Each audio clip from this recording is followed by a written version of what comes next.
آج کا پروگرام شاہد عدلی صاحب نے علامہ اقبال کے ایک شعر سے شروع کیا تھا کہ وجود زن سے ہے تصویر کائنات میں رنگ. واقعی یہ بات تو حقیقت ہے، اگر عورت نہ ہوتی تو یہ دنیا بہت ہی بے رنگ ہو جاتی. اور میں دیکھ رہا ہوں جب سے محفل لطیفہ شروع بھی ہے یہ بات ثابت ہوتی جا رہی ہے کیونکہ میجارٹی آف لطائف جو تھے وہ پورے عورت پہ تھے. تو اس کا مطلب یہ اگر عورت نہ ہوتی تو مرد کو ہنسنا بھول جاتا تھا مرد. بے شک ہیں. اور بھائی نے جو لطیفہ سنایا حضرت خامخواہ کی یاد کر لیں گے خراج تحسین پیش کرتے ہوئے. ان کی ایک بڑی اچھی نظم تھی کہ مرد نے کہا کہ ذرا بیگم سے کہا کہ ذرا یہ پتلون کی بٹن ٹانگ دو. تو بیوی نے کہا کہ دیکھو عورت کا تو مذاق اڑاتے نا کہ سوچو اگر عورت نہیں ہوتی تو بٹن کون ٹانگتا. تو شوہر نے کہا کہ اگر عورت نہ ہوتی تو مرد کو پتلون پہننے کی ضرورت ہی نہ ہوتی. دوستو ایک جملہ سناؤں گا آپ محاورہ کہ ہر مرد کے پیچھے ایک عورت ہوتی ہے جو ابھی فل ان دا بلینکس ہے. تو آپ بھی اپنی اپنی جگہ پوری کر سکتے ہیں. جیسے کسی نے کہا کہ اگر عورت نہ ہو ہر مرد کے پیچھے ایک عورت ہوتی ہے جو کسی دوسری عورت کو خرید پھٹکنے نہیں دیتی. کسی نے کہا کہ ہر مرد کے پیچھے ایک عورت ہوتی ہے جو اس کا مرد اگر IAS بھی ہے CO یا منسٹر بھی ہے تب بھی اسے یہ کہتی ہے کہ اس آدمی کو سمجھانا ممکن نہیں. وہ واحد عورت ہوتی ہے. ایک شوہر نے جھنجھلاہٹ سے کہا کہ بیوی کا شوہر بیوی کا باپ فادر ان لا، ماں مدر ان لا، بہن سسٹر ان لا. تو بیوی کیا ہے؟ بیوی نے کہا دی لا. اسی طرح ایک عورت نے بھی جھنجھلاہٹ سے کہا گاڈ سے کہ مرد کو ساری طاقت مرد کے ہاتھ میں دے دی. تو گاڈ نے کہا کہ وہ تمہارا بوجھ اٹھاتا ہے نا. اس کو اور غصہ آیا. اس نے کہا کہ دولت بھی دی تو مرد کے ہاتھ میں دی. تو گاڈ نے کہا کہ وہ تمہارے اوپر خرچ بھی تو کرتا ہے نا. عورت کو اور غصہ آیا. اس نے کہا کہ پھر اس مرد کو اتنا بے وقوف کیوں بنایا. گاڈ نے کہا وہ تم سے شادی بھی تو کرتا ہے نا.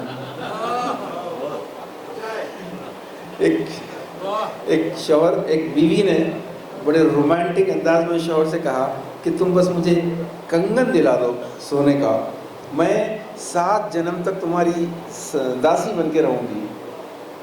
تو شوہر نے کہا کہ میری دیو داسی میں تم کو کنگن بھی دلاؤں گا، سونے کی چوڑیاں بھی دلا دوں گا، ڈائمنڈ کا سیٹ بھی دلا دوں گا، بس ایک احسان مجھ پہ کر دو. بیوی نے کہا بولو ڈارلنگ کیا کرنا ہے. کہا کہ بس مجھے اس جنم کے بعد آزاد کر دو.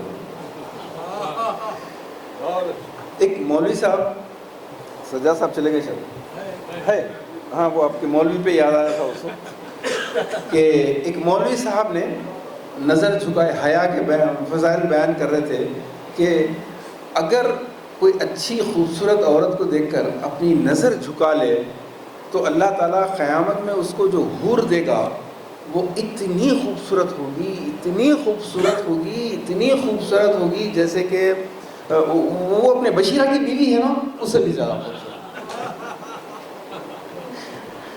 ایک کمپنی میں لفٹ گر گئی، 2-3 لوگ مر گئے اس میں. تو گھر جانے کے بعد شوہر نے کہا کہ فلاں فلاں فلاں کا لفٹ میں انتقال ہو گیا. اچھا ہوا دیکھو بچ گیا، میں میرے کو سگریٹ پینا تھا، لفٹ میں سگریٹ نہیں پی سکتے بول کے میں سیڑھیوں سے چلا گیا. تو بیوی کو غصہ آیا، منحوس 1000 بار بولی اسموکنگ چھوڑو، چھوڑ دی. عورتیں مہندی بہت ہوتی ہیں، اس سے تو کسی کو انکار نہیں ہے. اب دیکھیے 2% عورتیں ایسی ہوتی ہیں جو واقعی قدرت سے خوبصورت پیدا ہوتی ہیں، باقی 98% اپنی محنت سے مقام بناتی ہیں. ایک 2 جوکس رہ گیا آخری. ایک شوہر کا مرڈر ہو گیا بیوی کے ہاتھوں. پولیس نے سوال کیا کہ مرحوم کا آخری جملہ کیا تھا، آخری بات کیا تھی جس پہ قتل ہوا.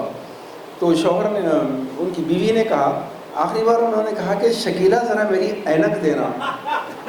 تو بولے اس میں غصے کی کیا بات تھی. تو کہا میرا نام شکیلہ نہیں ہے، غزالہ. اور ایک بیوی نے کہا کہ یہ اکنامکس کا سبجیکٹ میری سمجھ میں نہیں آتا، یہ ڈپریسیشن، ریسیشن، ڈیویلیویشن کیا ہے یہ. تو شوہر نے سمجھایا، اس نے کہا کہ نہیں کچھ آسان مثال دے کے سمجھاؤ. تو کہا کہ دیکھو شادی کے وقت تم 22 سال کی تھی، تمہاری کمر 28 تھی، تمہاری وزن 50 کلو تھا، اب تمہاری عمر 44 ہے، کمر 50 ہے، وزن 100 کلو ہے. اور اس وقت پہلے یہ تھا کہ ہر نوجوان تم کو دیکھ کر کہتا تھا کہ تمہارے قدموں میں چاند ستارے رکھ دوں گا، اور اب تو کوئی بوڑھا بھی نہیں دیکھتا تمہاری طرف. تو اس کو کہتے ہیں ڈی ویلیویشن، اس کو کہتے ہیں ریسیشن.